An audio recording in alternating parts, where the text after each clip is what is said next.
Mr. Potts, Keegan, thanks for coming along. my absolute pleasure. Podcast time. Exalto Performance. What's it take to get a shirt like this? For you, 100 years. I got my first one. Yeah, it's been in the mix for probably a year now. But in terms of your journey, what's it take? What is it? You know, because anyone can go get a shirt made, right? But probably not everyone. There's a lot of people out there who kind of like to have their own facility. They kind of like to have a place that they can call home. I know you've had it for a while, but you've gone again bigger. Like, what's the journey been to get this shirt? For me, it's belief. It's understanding that you can make a massive difference. You can make a huge impact in your own life. For me, it was always a lack of self-worth. And then finally, when I started getting more clarity on what I wanted and taking action, everything happened. So, yeah, belief was a big part of it. I never really thought that I would actually do anything to help. I kind of just was lost. But there was a deep thing inside of me that always knew I had potential. And when I woke up and I started really focusing on what I wanted, how I wanted to help, that's when I started making a difference. And that's what this brand, this is like why I rock it with pride, is I've made the changes in myself so that I can help the world instead of just trying to, tell people how to do their thing. I made all of the changes within myself and completely flipped my reality. And it's brought the best life to me. Only going to get better, but so your belief in your ability to help people comes from a lot from that journey, your own journey. Yeah, I think I actually spoke about this with a teacher the other day. We were having a conversation about adversity and obviously what we're doing with juniors. Like, how much do we want to avoid them from going through adversity? But I think all your challenges do create the experience for who you become. Yeah. So there's a big part of me that wants to make, life, I guess, not easier for people, but more like they have the tools to manage their own, challenges. So, yeah, I think it comes down to just understanding that the things happen for you, not to you. And when you can shape that growth mindset and look at a problem or a challenge and think, okay, what's this teaching me? Even in the deepest pit and something's going on, like, I've had my own challenges, and understanding that all of that stuff taught me how to be better. But I used to be in a victim mindset where I didn't want to look at it like that. I wanted to be a slave to it. I wanted to, poor me, why'd it happen to me? An excuse to not do anything. And that's that's the result I had for a lot of years until change that, flick that switch, and now everything does happen for me. So, yeah, it's a powerful switch. Bigger challenges again with going to the second facility, bigger financial commitment, fitting out the place, like all that physical work that you've done. And, I know some of the guys from the community like Lyndon and, guys came along and helped out with that stuff. Like, does it go away? Like you're sort of talking about passing through stages, but I think you just learn how to deal with more. I think there's I guess when you play the small game, you think, oh, this is tough. And then you go to the next level and you're like, oh, okay, this is tougher. And then you go to the next level and you're like, all right, this is getting serious. But you just adapt. Like, we've had a massive 4 months. My partner, Nicholas Spain, we have really devoted every single second into creating Exalto into the holistic hub that we wanted to create. And now it's at a point where we're like, now we need to manage it. So we created it, now we need to manage it. And there's a lot of stress that goes into it, but we're not going to let that rule us. It's about us rising to another level and understanding how to manage that. And I think that's the biggest thing about life, is just keep pushing your limits and, more stimulus, more lessons, more growth. It's like what's just beyond comfortable and what's just beyond, like, when you're going through uni, if you knew that you were going to do this, like, what did you think you were going to do? I would have quit earlier. Yeah, I hung out at uni for too long. I did 2 years of exercise science.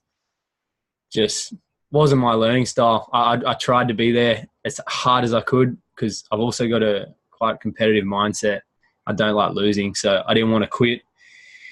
And I went through this massive thing, being the eldest child. I didn't want to have this thing for my siblings. Generational burden that you create by I didn't want to failing out of uni. I didn't want to start the pathway of, my older brother went to uni and quit. And so there was all this internal dialogue that was like, no, you got to finish this degree. You're worthless if you quit. And then I just got to a point where I thought, uni for me wasn't the style, wasn't the program that was giving me the fulfillment in education. So I decided to quit, and it was the best decision I ever did, because I just started applying everything. So I think, anyone listening who's stuck in that bucket, don't be in that mindset that a degree is everything. Obviously, there's points where a degree is necessary. Certain roles and jobs demand it. So if that's your goal, then you have to stick it out. But for me, I wanted to own my own facility, and I wanted to coach and help junior athletes, and uni wasn't doing it for me. So if you had finished your degree, you would have had all the same hills to climb at the end, to a large extent anyway. Like, all the things that you've learned, they're not really the things that you learn at uni, right? Like, no. Well, this is all the big entrepreneurs talk about this, is having a school where you actually get taught the life skills instead of, like uni skills. And uni skills provide some, but the things I've learned in the last 18 months about business, or myself, or having to find answers in coaching and training because you can't find it in textbooks, like asking questions from successful coaches and finding that information, I think is a more valuable skill than, obviously reading's important, but for me, I'm a very kinesthetic learner. I like to see, apply, experience, and that's where I get the biggest results. So I know that's a big journey with myself, is having the confidence in knowing how I best learn. Coming and training with you, training with other coaches, asking them about their programs, how they deal with clients, this, that. That's where I'm going to become the best version of me, not by sticking out a couple of years of torture. That's the way I look at it. Yeah. Look, uni is definitely a torturous place to be if you know that that's not where you're meant to be anymore. And I think a lot of people will resonate with that it wasn't the place for them. Or I bailed out too, but I was 3.5 years in, so they still gave me a piece of paper.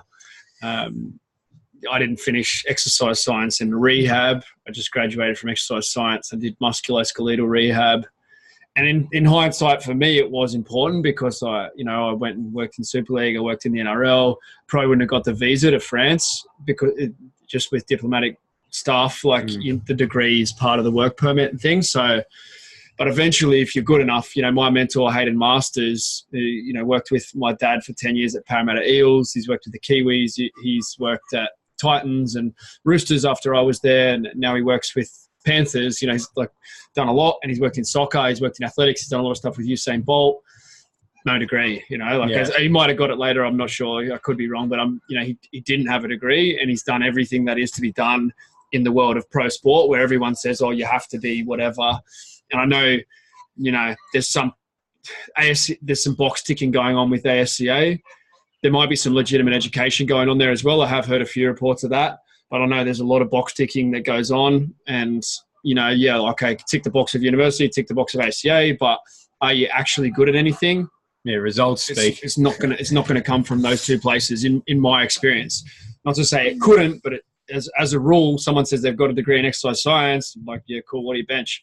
I've got a master's, cool, what do you bench? You got a PhD, oh, cool, like, do you train? Like, or what results are you getting with people? You know what I mean? Like, we don't really care about bench press that much, but you know what I mean? Like, what can you do? What have you done? Real world results. Hanging out at unis is fun. If you want, especially if you want to write, scientific papers and stuff, for sure, hang out at uni. But if you want to change the world, if you want to, help people, then that's one path. I'm not saying completely that it's useless, but for most people, that's not gonna give you the answers. What does Exalto mean?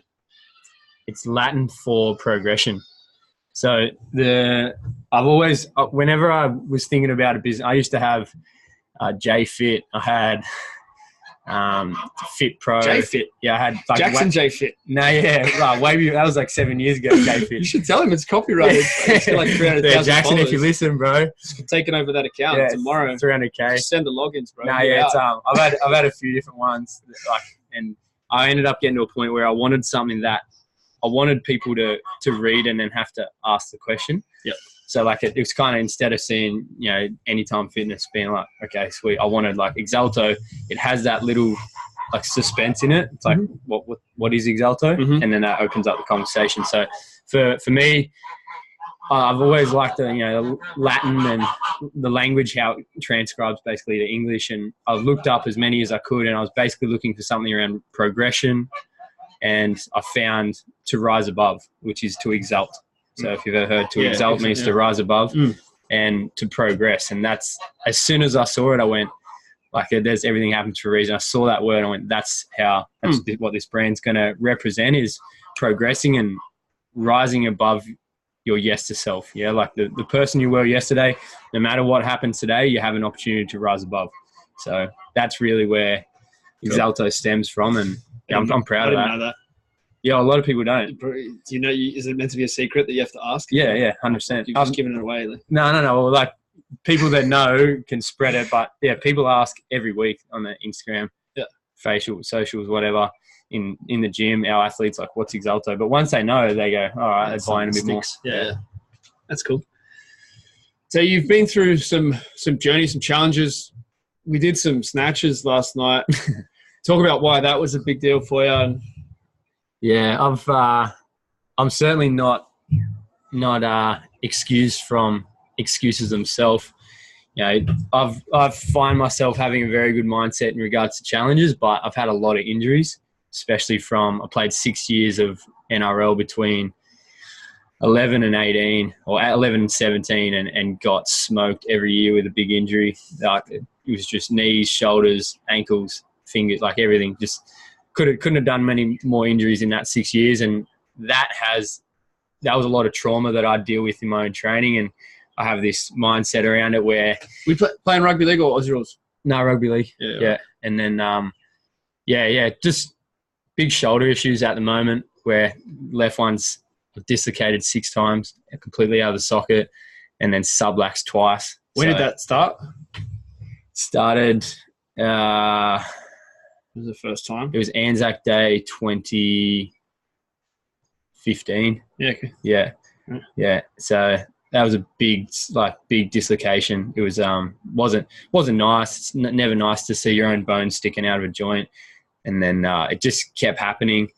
And I guess I've always never gone down the injury, the getting it fixed up with a knife, because I believe, like, there is a way somewhere, and then you go again and do it again and again and again and again, and like, you do it in your sleep, or you do it. I did it out in the surf and had shoulders sticking out in the water, waves hit me, and like, it was not a good experience. But it all comes down to excuses, and for me, it's getting through that stuff and knowing that you have the ability to retrain, repattern the body, and that was a good wake up call last night, because last time I snatched, I did sublux it, and I've avoided it since. Like, I can handstand anything closed chain, feel strong. As soon as it's an open chain, movement doesn't feel great yet. So I'm going to get stuck in some work, I think, and really, it's a good goal. I guess it's a good journey for me to accept, because then I can prove that it's possible. The lesson isn't just, you've injured something, like, go and max out on it.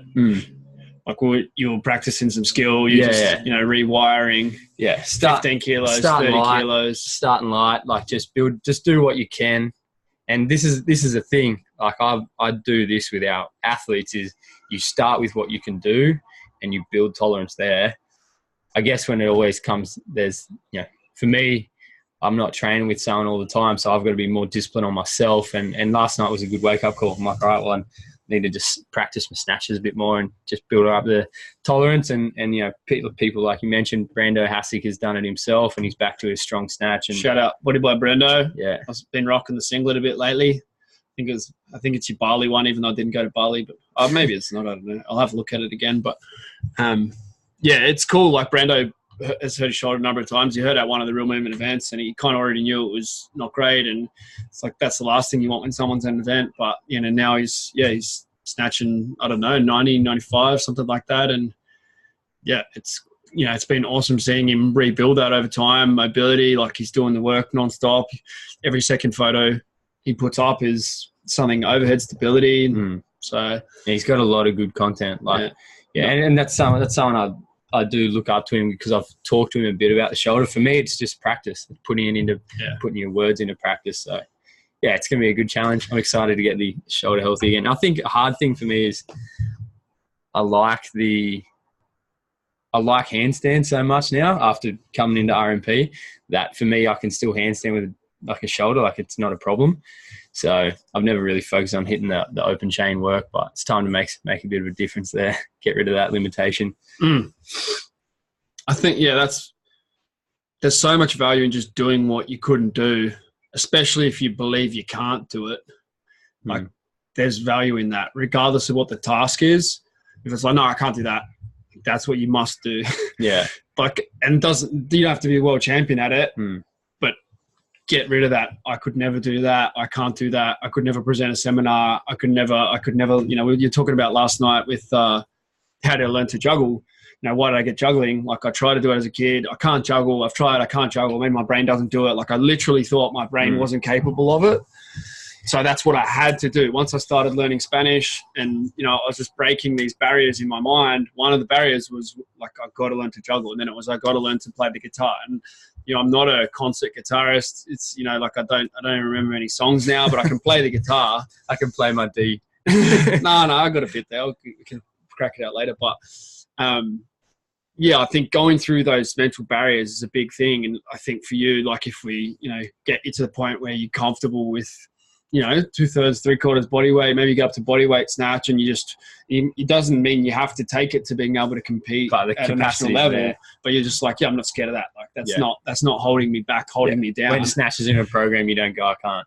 Yeah, I'm sitting out this one, guys. I'm going to go do my nails when you go snatch. Like, you don't need to play that, play that card. I think it's actually, like I've got the growth mindset's there for me now where I'll see a skill and I'll, if I feel like a Rocky, I'll do it. For me, it's more a lesson of not avoiding the things, you should work on.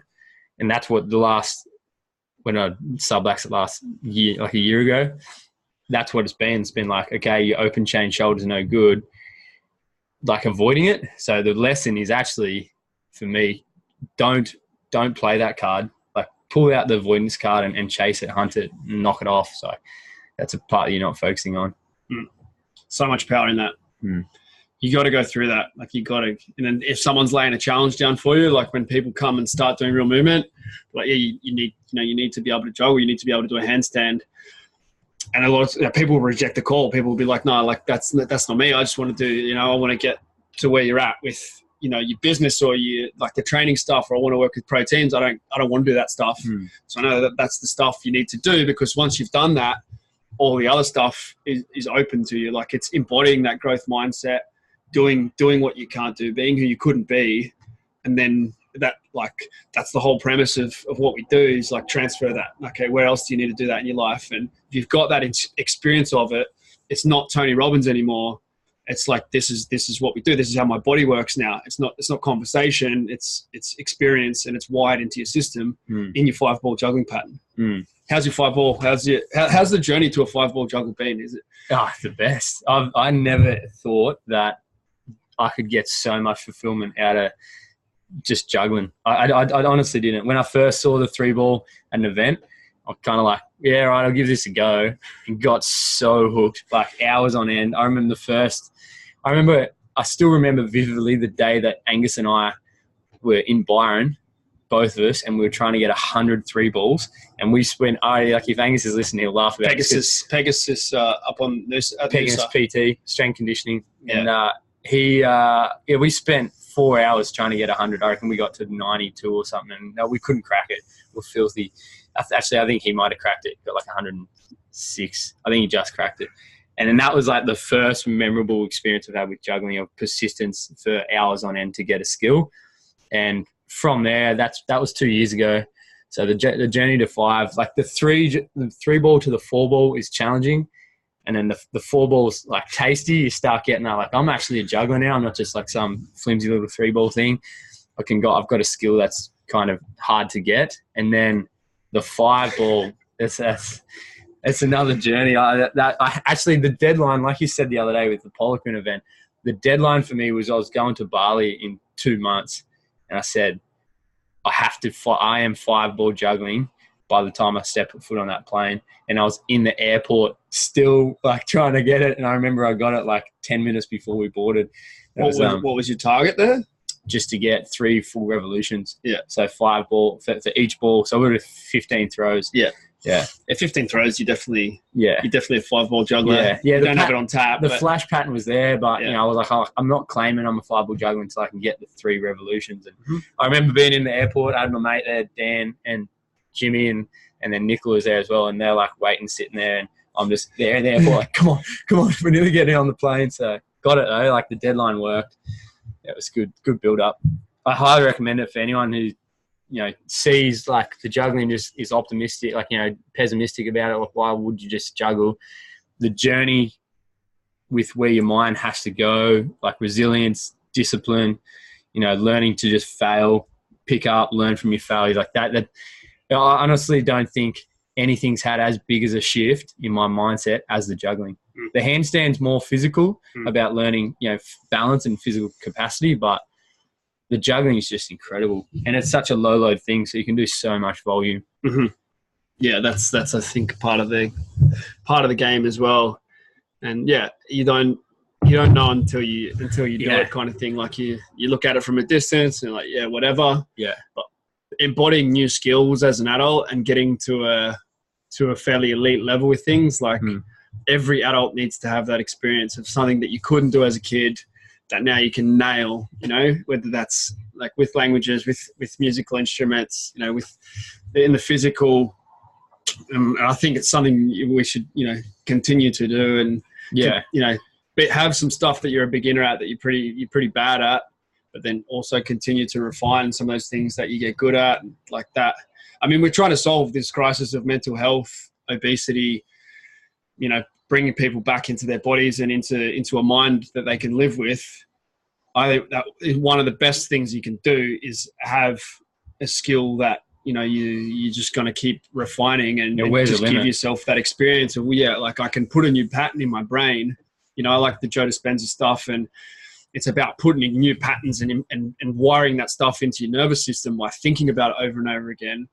Sometimes people need the physical experience of wiring a new pattern in, and it's very concrete. There's no doubt. Like it's tangible. You can feel it. You're like, okay, you go from being the dodgy, the pass throw thing, and then you do the 3, and then this 4-ball might be possible, and play, okay, 4's good, clean it up. Then it's continuous, and you're like, oh my God, I'm legitimately changing my brain. Like I can do this. And then the 5's just that spin out of this is. I know Ryan's there, Ryan Collins. He's coaching at Exalto at the moment, and he's done work with Real Movement, and he's on that 5-ball start. And I see the excitement. He rocks up to work. He's like, "Give me 5. I need a couple of minutes." Like he's just got that nick for it. So it's a heavy anchor for development, and it's caught the bug. I think we've done enough selling juggling for a little while. Yeah. Why youth athletes? Why is Exalto primarily, or at least specializing in youth athlete development? It just comes back to everything I wish I had when I was younger. I went through pretty tough time in my teens. So from, family breakup to a big injury to lots of weight gain to, some real dark moments in my mindset and not really understanding where I was, but just not having, like, had school, had mates, had my footy club that I wasn't playing for at the time when I was injured, but I didn't have a community that supported me in a way. And for me, young people, we're losing that even more with, social media, technology, lack of activity. So for me, it was creating a space where if you're teens, pre-teens, or coming into your early 20s, you have an environment that's progressive. It's going to help you with a growth mindset. It's going to teach you to be healthy, look up, learn techniques, lift safely, perform better, start ingraining these things that will help you be successful through your 20s. Because I think there's a big lack of it, and I don't really agree with what the school system's doing in regards to creating growth mindsets. And for me, it was everything I do at Exalto is everything I wish I had when I was younger.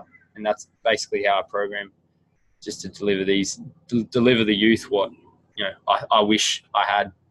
Why did you get fat or heavier than you wanted to be? So lazy. No, I had an ACL reconstruction, and yeah, just in a big victim bucket, like just sat in the pit of why me. You know, my parents split up at the same time, so I was super depressed about what was going on in my life because we had no family structure. I was sitting in a bed playing video games, eating chips and drinking Isn't that Coke. the dream?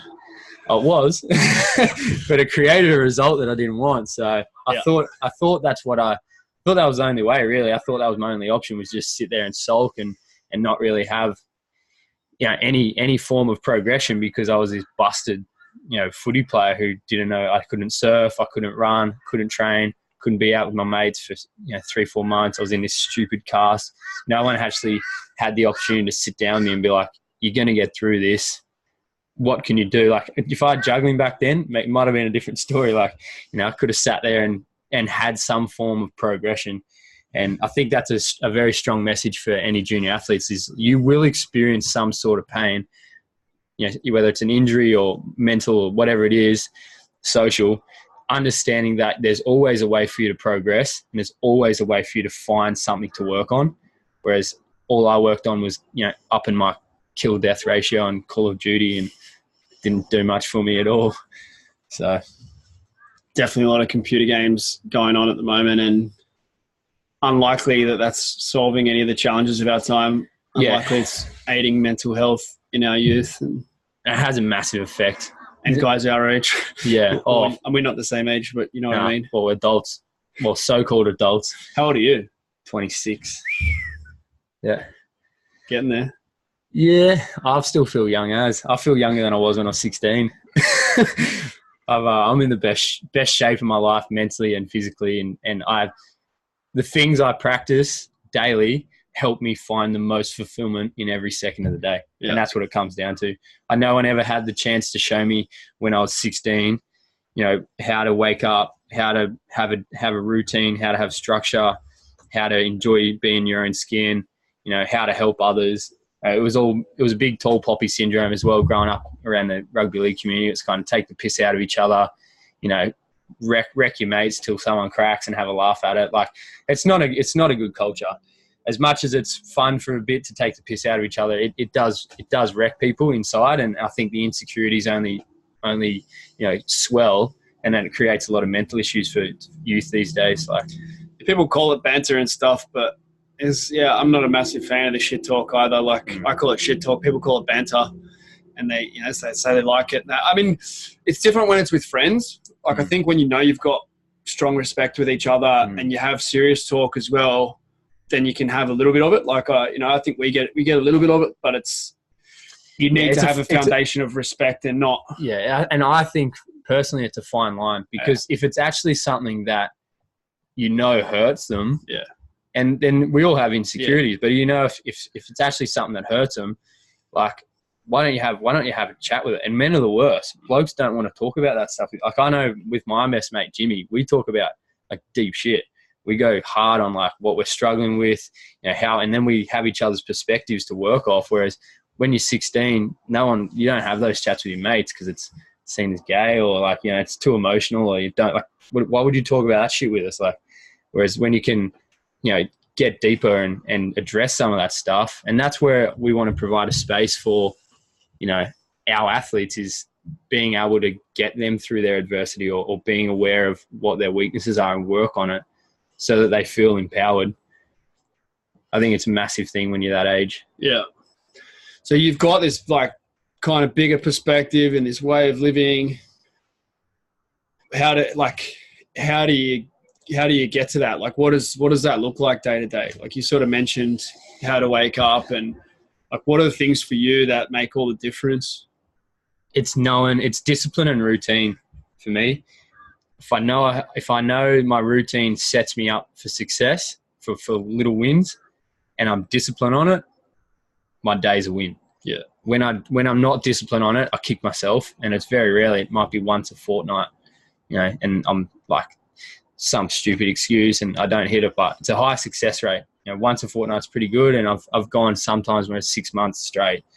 So I get up straight out of bed, have a cold shower, and it's coming into winter, so it's my favorite thing at the moment. After doing work with Wim Hof, get in a cold shower. First thing you have to do is you have to set a parasympathetic tone. So the stress is in your life, cold, relax, let your nervous system adapt.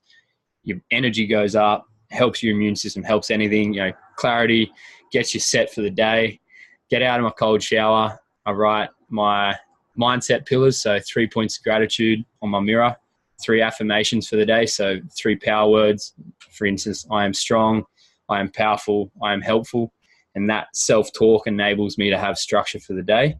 Once I've done that, this year has been the introduction of meditation, and it's been the most powerful year I've had yet.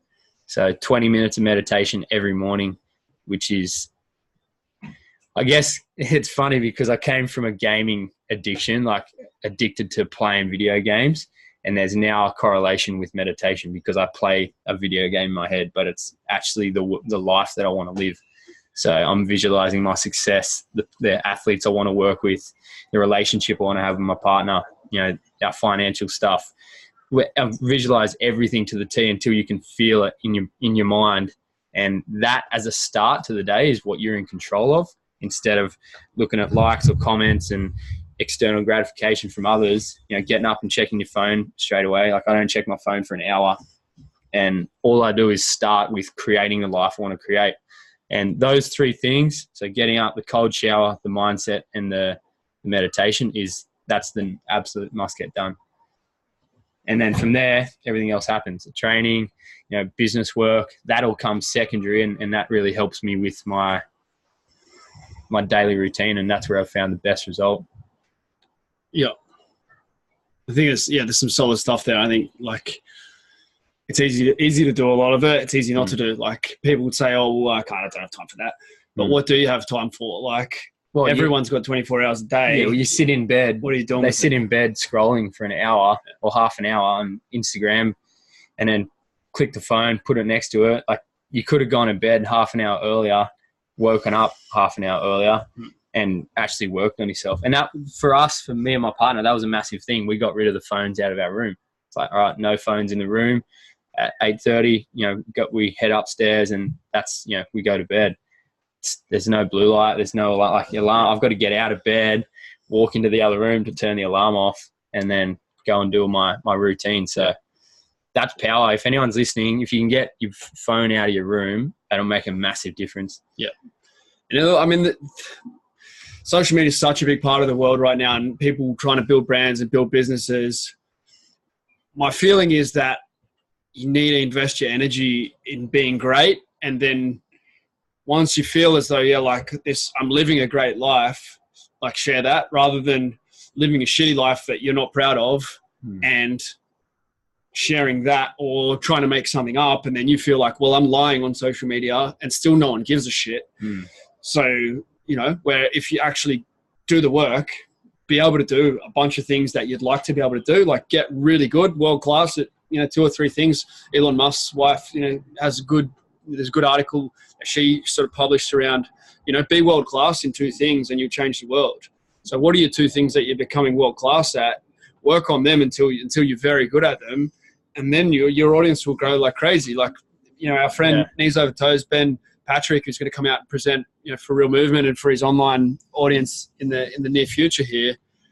He started social media November last year, and he just had his account deleted, and he started it again, and he's already, back up to, 3,000 something. By the time you listen to this, he's probably, so if you're not following Ben, you should definitely check him out. He's going to come on the podcast. He's going to be in Australia soon, but he's done the work. He got himself to a 40-inch vertical jump from 19 inches from broken, and he started an account which talks about that. He's already been on a journey. So focus on your journey. And yeah, you can document the journey, but be on a journey, be on an exciting journey. Don't be too busy to have a journey because you're documenting something that isn't even happening. Instead of cafes and what meal you're having, why don't you think about how you can help? And if there's something, and we've all got a way to help. And if all you do is focus on how you can help and build that and make that powerful, actually provide the world some quality and something that they can work on that you've experienced yourself, then you're going to have a much more authentic message. For me, I got most exposure through our audience was the handstand journey, getting to, I hate to say it, 59-second handstand and the 5-ball juggle. Like that's what people were tuning in. Like I was a performance coach working with athletes, but predominantly I was saying like, I'm going hard at this stuff. And I think we can always look to people going hard at something and there's respect there, because it's like they're devoting their time to improving skills, and that has transferable effect on everything you do. So yeah, there's a lot of that though. There's a lot of, just cafes and coffees and whatever. Like they're not the likes you want. Like if you want to actually build an audience and help someone, the likes don't matter. You just go out and help and document it. And it's like, there's always going to be a form of technology in our world. So how can we use it instead of abuse it? I was speaking to Fraser Russell over in the UK this morning, and Alex Thomas, two guys. Alex was at the Roosters in the under-20s when I was there. And these two guys who went really hard as youth athletes, and now at the moment they don't really have that thing. So Fraser done like a 6:20 2K row. Like he was in the rowing team at school, and he went, like he had some big competitions and stuff. He's not a big guy. He's like similar size to us. So that's beastly, beastly rowing. You don't get to do that unless you're tough mentally, right? And Alex was like the kid that was first in the gym, that was always like doing, handstand push-ups and stuff, and just wanted to do other things. He could do the standing wheel rollout that I couldn't and still can't do as well as him. But then, they both kind of like went past that chapter, and then it's like, like that's kind of what you're talking about as well. Like when that sporting chapter ends, I had that same thing. Like I wanted to go to the Olympics, and then I was just lost. Like my 20s and stuff was like trying to find, that thing to dive into. I think so many of us go through that. Like this is what I'm talking about. Like this is what I believe, you need to be building, like choose another journey and go hard at that, and you derive meaning from it. Like whatever it is. That was my journey with Real Movement, is because since stopping playing sport and just being a PT at F45 and gyms around the place, I didn't have a culture. Yeah, I had a circle of influence and I had friends and family, but I wasn't pushing the boundaries, and then you get involved with a community who's pushing the limits, like literally pushing the limits in skills, handstands, lifting, and you go, shit, I got to be better. Like the environment you're in will dictate your results. And for me, stepping out of that comfort zone. It's not quite a wrap just yet. My bad. We're close. Where, stepping out of that comfort zone and getting out of that PT world and going, okay, I'm going to go into an elite coaching community. That's really what pushed the bar for me. And I've just found complete fulfillment from that, because it pushed me to a level, go, okay, what do I need to be better at? I'm not great here. I'm not great. And it's humbling. It's a piece of humble pie. You got to eat that shit and be like, it's time to get better. But there was probably some time there where you were like, jam this, like this is, like, what am I doing here? Why am I learning this stuff? Like, am I ever getting anywhere? Is this even cool? This is just some weird kind of cult. Like, yeah. How did you go with that voice? The online part at the start, the little taste tester of the online content. You're standing in your garage trying to get a 3-ball juggle. Like you don't really have context. You see people, in the feed doing it. Oh, I got this PB, and you're kind of like, yeah, sweet. Well, I'm going to practice it. And then when I attended that first event, like you get in the room, and there was like that event at Pikey's, Mitch Pikes was nuts down at Metamorph. That was crazy. There was 25 of us coaches going hard, and I instantly went, like, these people want a better world. It's not just a PT trying to find clients to work with. Like, this is an impact community, and that lit me up. I'll never, ever forget that event. That was probably the biggest 4 days of my life. Just because it was so authentic. We had, all different kinds of coaches coming together. We were all hanging out at Mitch's, training hard. We went hard with the breathing. We did the skills, handstands, did some messed up volume, did some stupid sled work where we went into some pits, and that for me was this is an environment that I know I'm going to get better in, and it's only been the best journey from that ever since. So I'm extremely grateful for what you've created and how you've helped me, and I know how you help others. that are feeling a bit lost. But yeah, the biggest thing, just put yourself in an environment where you can grow. And if you're not growing, find the environment, because there's a reason for it.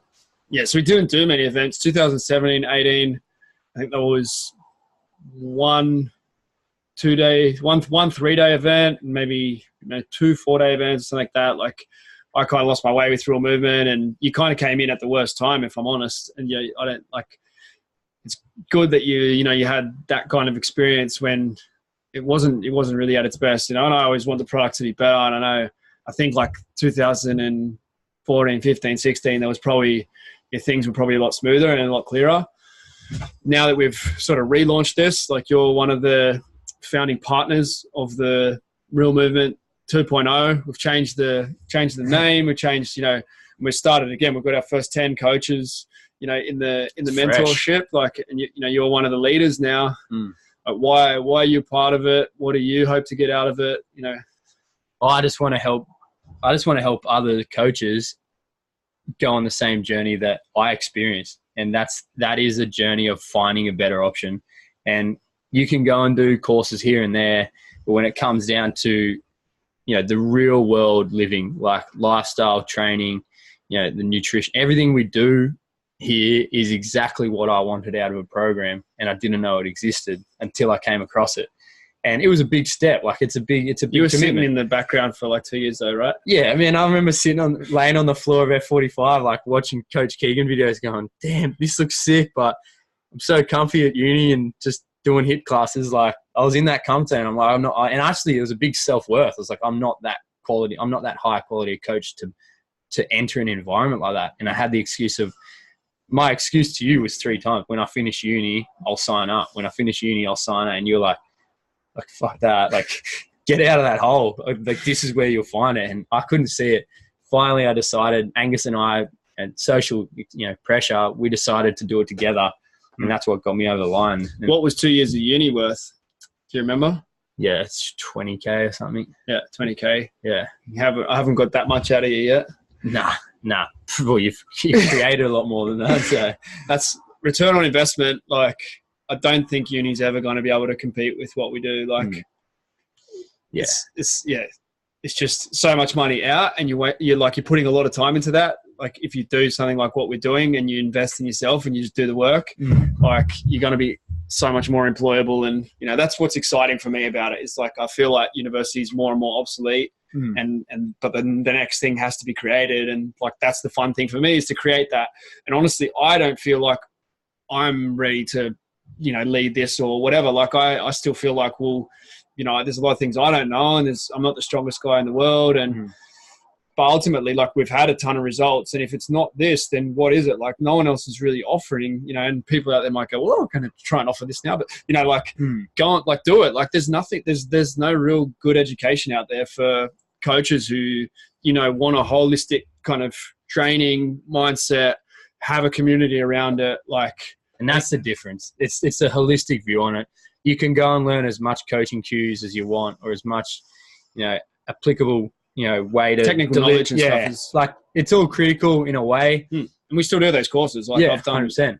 So many courses. But when are you going to look after yourself? Like, I still know, great coaches are smashing donuts and milkshakes and shit, like, and they've got problems because of it. It's like, you got to address this life, this vehicle that we've been giving in a whole sense. And that's athletes, Gen Pop. Like, if you're a living, breathing being, you got to look at the bigger picture. And yeah, like, I mean, Exalto wouldn't be a holistic hub without the development I've had through Real Movement. No way. It's a pretty special way of helping people become their best self. So, what do you think is going to happen with the new phase of Real Movement? Like, it's kind of your responsibility as well. Like, you're talking to these guys who are coming in sometimes, like, if they want to chat with you, like, are you nervous about your role in helping them to do that, or like, what's your feeling? I'm excited. I can't wait. Are we going to deliver, or what? Yeah. Are you kidding me? I guess I never thought I'd be in this position. I remember being at that first event at Pikes, at Mitchie's, thinking, like, laying on the floor in the Wim Hof, going, like, this is nuts. And I was thinking, man, imagine hosting one of these events. Like, imagine being able to bring people together. And that, I'm a big community and people person. imagine being able to recreate that experience in my own reality. It's been, what, a year, 2 years, probably like 18 months. It was December 2017. Yeah. So that'll be 2 years in December. So yeah, 18 months. And it's happening, like June's the first event. How quick's the turnaround, eh? But it comes down to action. Like I went away from that event going, that thought existed for a reason. It's because of what I wanted. And I've taken action on it. And now the world looks after you when you go after something. When you go after it with persistence and determination and resilience, and you find the way, that's when it works. You don't let excuses, get in your way and hold you back. You hunt what you want, and you get it. But you're not a graduate. You can't do this. Yeah, I didn't want it. I decided I didn't want it, and that's also clarity and having confidence in finding, using people to find clarity. I knew it wasn't university. Got everything I needed out of other sources. Mitch had the same journey. I think he enrolled in. What's he said? He's enrolled in uni like 4 times or something. He's one of the smartest guys I know. Yeah, one of the best athletes that I've come across. And it's not always the way. If you've done it, well done. But it's and I'm not bagging it. Like if people want to do it, go and do it. Like I'm not saying don't go to uni, but for me it didn't work, and I'm a great example of not letting. I nearly let that limitation ruin my journey. Well, wouldn't have ruined it, but I don't know. That's enough on uni. I think people get the message. Just chase what you want, understand what you want, and go hard at it. What's next for Exalto? What's next for us is to create the culture on the Sunshine Coast that raises a standard around holistic health. So for me, I head coach the junior training and the adult training. For me, we really want to go deep into allowing people to understand something bigger than HIIT training, or something bigger than CrossFit, or something bigger than strength conditioning. Like for us, it's to create a community, and we've got 5-10 years to do this. Like I have my goals, deadlines in, where we want to create a space where people understand mindfulness, they understand nutrition, they understand health and well-being, mobility, strength. They don't just look at training as turning up and sweating. And that's going to start from our grassroots program. So, with our Cubs, which are 7 years old to 10, like those little grommies get to What's come it like in. working with kids like that? Man, I love it. It's like it shows me what adults need to learn from children. And like you've experienced this with your kids when you're in a playful flow state with them. The joy and the fulfillment you get out of that, it's not serious. It's just play. That's what I get out of coaching the 7-year-old, 10-year-old boys, like, and the girls. We got these 2 girls that come in, Talia and Elise. They are the best fun, and like they just make you feel awesome because they come in, they're excited to see you, they're excited to do chin-ups, they climb the ropes, they throw the ball against the wall. And for kids that young, it is learning to throw and catch with a hand, like, or throw with the other hand. Like it's as simple as that, but there's so much enjoyment in it. And I do the same thing with our adults. I get the adults juggling, playing handball, playing bunt, tiggy, and it's crazy. Like as people look at it, it's like stupid. Like, yeah, but then we go and strength train and we do our mobility. We tick those boxes as well. But you're not turning up to just burn off the calories from the uneducated meals that you're eating. Like, we've got a lot more to offer the world than being ovens, right? Yeah. It's not just about burning shit. Like we can experience so much more. We can learn so much more. We can wire new games in, and there's so much inherent joy in wiring stuff in. And who's teaching us how to? The ultimate metaphor is if you stop breathing, you die. No one's educating on breath work to a degree that helps people feel fulfilled. Like we need to go back to breath. We need to understand how to breathe better, how to treat inflammation, that kind of stuff from the innate function that we were given is to breathe. And that for me, I'm excited. We're kicking off our winter program on Monday. It's just going to have breathing and ice bath exposure and lots of mobility and strength training, and like that. That's a different program that's been seen on the Sunshine Coast, and I'm excited to deliver that. So it's good. Along with my rock, Nicola, she's she does the yoga and all the stuff behind the scenes. So we've got a very powerful message to deliver. Help people. How has it been in your business with your partner, with your lover? It's challenging. It's certainly, you have to drop your ego.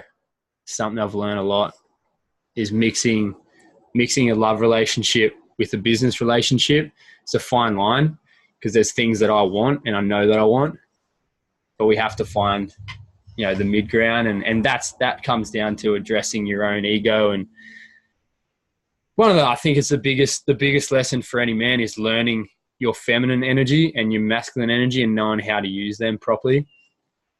Yeah, we've clashed heads a lot and we take responsibility for it. We're really good at understanding that it's because we're not understanding each other. And we're so excited for what we will learn together because we have a really growth mindset about it. And we have noted to each other plenty of times there is instances in the last 10 months or 18 months that we've been together that we would have previously failed in relationships, but it's because we're so committed to improving ourselves to help each other that it's going to work.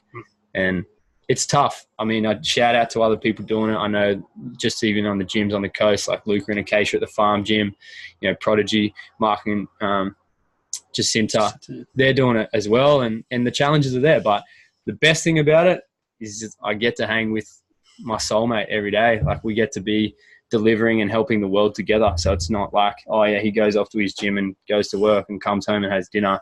Like we're in the space, we've created it. It's all one piece. We get to share that fulfillment and that joy.